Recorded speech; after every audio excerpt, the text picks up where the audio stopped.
కులము, గోత్రము, ఫలానా ఫలానా అంటే నువ్వు బేసిక్ గా అనుసరిస్తున్నది క్రీస్తును కాదు, నువ్వు అనుసరిస్తున్నది మను.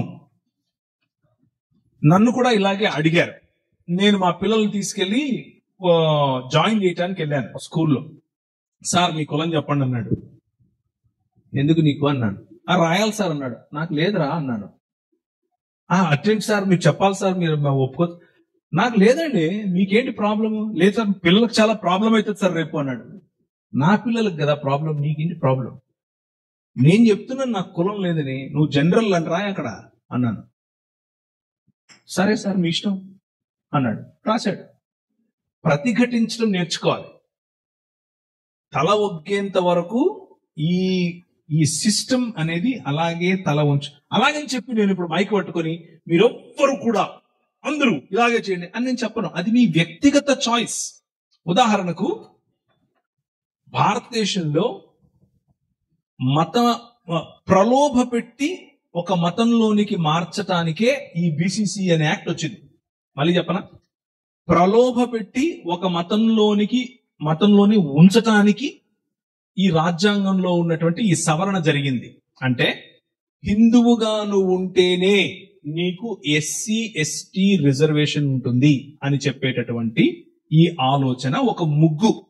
ఆ ముగ్గులో బడుగు బలహీన వర్గాలకు చెందిన వారు క్రైస్తవులవ్వకుండా బలవంతంగా ప్రలోభ పెట్టి గవర్నమెంటే వాళ్లను ఒక మతంలో ఉంచుతోంది.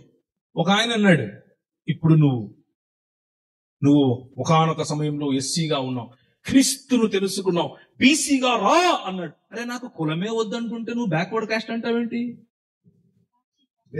నేను బ్యాక్వర్డ్ ఏంటి, నేను అందరికంటే ఫార్వర్డ్ అని చెప్పండి. పాయింట్ అన్న, కొంతమంది రిజర్వేషన్స్ అనుభవిస్తున్నారు, వాళ్ళు ఇబ్బందులు ఎదుర్కొని ఉన్నారు. ఇప్పుడు వాళ్ళకి అవి కావాలి. నేను అదే అంటున్నాను. సో నేనేమంటున్నానంటే ఇది అవసరం లేదు. అవసరం లేదు అంటే అవి కోల్పోతారు కదా. నేనేమంటున్నానంటే నీకు కులమే అవసరం లేదు అన్న స్టాండ్ తీసుకో. లేకపోతే నీ పైన జరిగిన అన్యాయానికి పోరాడుతూ అందులో ఉండు. అది జరిగింది అన్యాయం, మీ పైన జరిగింది. మీరు కంపేర్ చేయట్లేదు. లేదు, మీ వ్యక్తిగత చాయిస్ అని చెప్తున్నాను. నేను తీసుకున్న చాయిస్ ఇది. నాకు కులమే లేదంటుంటే నువ్వు బీసీ అంటావు, ఓసీ అంటావు, ఎఫ్సీ అంటావు ఏంటి? అరే సీనే లేదురా బాబు అని చెప్తున్నాను. నేను ఓపెన్ కేటగిరీ, ఓపెన్ క్యాస్ట్ కాదు, నేను ఓపెన్ కేటగిరీ.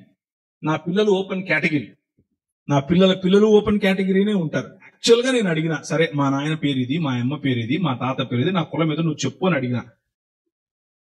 అలా చూశాడు. అర్థమైందా ఇప్పుడు ఎందుకు నాకు కులం లేదో అని అడిగాను. నా భార్య మధ్యప్రదేశ్, నా భార్య తండ్రి ఉత్తరప్రదేశ్, నా భార్య అమ్మ రాజస్థాన్, నేను ఆంధ్రప్రదేశ్, మేము ఉండే తెలంగాణ. మొత్తం ఇండియా అంతా మా ఇంట్లో ఉంది, నాకు ఏ కులం చెప్తావు అని అడిగా. అలా చూశాడు. ఎందుకు నాతో? నేను చెప్పింది రాయ్ ఓపెన్ అని చెప్పా, నో క్యాస్ట్. లేదు సార్ కష్టమవుతుంది అన్నాడు. అయితే నాకైతుంది, నీకెందుకు బాధ? అలాగని చెప్పి నాలాగే మీరు చేయమని నేను చెప్పట్లేదు. ఒకవేళ దళిత సామాజిక వర్గం నుంచి మీరు క్రీస్తును ఈరోజు తెలుసుకొని ఉంటే, మీరు క్రీస్తుని తెలుసుకున్నంత మాత్రాన మీ పైన ఉన్న సామాజిక వివక్ష పోలేదు, అది అలాగే ఉంది. కమిషన్స్ అన్ని అవే చెప్తున్నాయి. దళిత సామాజిక వర్గానికి చెందిన వారు కులానికి కాదు రిజర్వేషన్. ఏదైతే మీ పైన ఈ వివక్ష జరుగుతుందో దానికి రిజర్వేషన్. వివక్ష ఇంకా ఉంది, మీకు రిజర్వేషన్ హక్కు ఉంది. సో ధైర్యంగా అలాగే ఉండండి. దీనికి వ్యతిరేకంగా పోరాడండి, పోరాడి గెలవండి. దీని మీద ప్రశ్నించాలి, పోరాడాలి. అసలు మతం మారితే కులం ఎందుకు మారాలనే ప్రశ్న రావాలి. ఇప్పుడు మతం అనేది ఎప్పుడైనా నేను ఇంకోటి అడుగుతున్నాను ప్రజలు. నేను చాలా మందితో నేను ఈ డిస్కషన్ చేస్తున్నాను, కానీ అంత తొందరగా అందరూ ఏకీభవించరు. కానీ ఆ పాయింట్ చెప్తాను.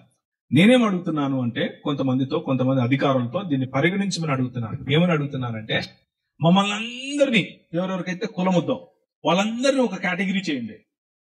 ఓకే, అందరినీ ఒక కేటగిరీ చేసి, వాళ్ళు ఏ మతం వాళ్ళైనా ఎవరైనా సరే మాకు కులము లేదు అని చెప్పే వాళ్ళందరూ ఒక కేటగిరీ చేయండి. వాళ్లకు వాళ్ళ సంఖ్యను బట్టి, వాళ్ళు కడుతున్న ట్యాక్స్ ను బట్టి, వాళ్ళకు ఉన్నటువంటి ఆర్థిక స్తోమతను బట్టి వాళ్ళకు రిజర్వేషన్ ఇవ్వండి అని అడుగుతున్నాను. వాళ్లకు రాయితీలైనా ఏవైనా సరే వాళ్ళ సంఖ్యను బట్టి, వాళ్ళు కడుతున్న ట్యాక్స్ను బట్టి, వాళ్ళకున్న ఆర్థిక స్తోమతను బట్టి, స్థితిగతులను బట్టి ఇవ్వండి అని అడుగుతున్నాను. 50 సంవత్సరాల్లో మొత్తం కులమే లేకుండా పోతుంది దేశంలో. వివక్ష కూడా ఉండకూడదు. ఉండదు. ఎందుకు ఉంటది? ఇంకా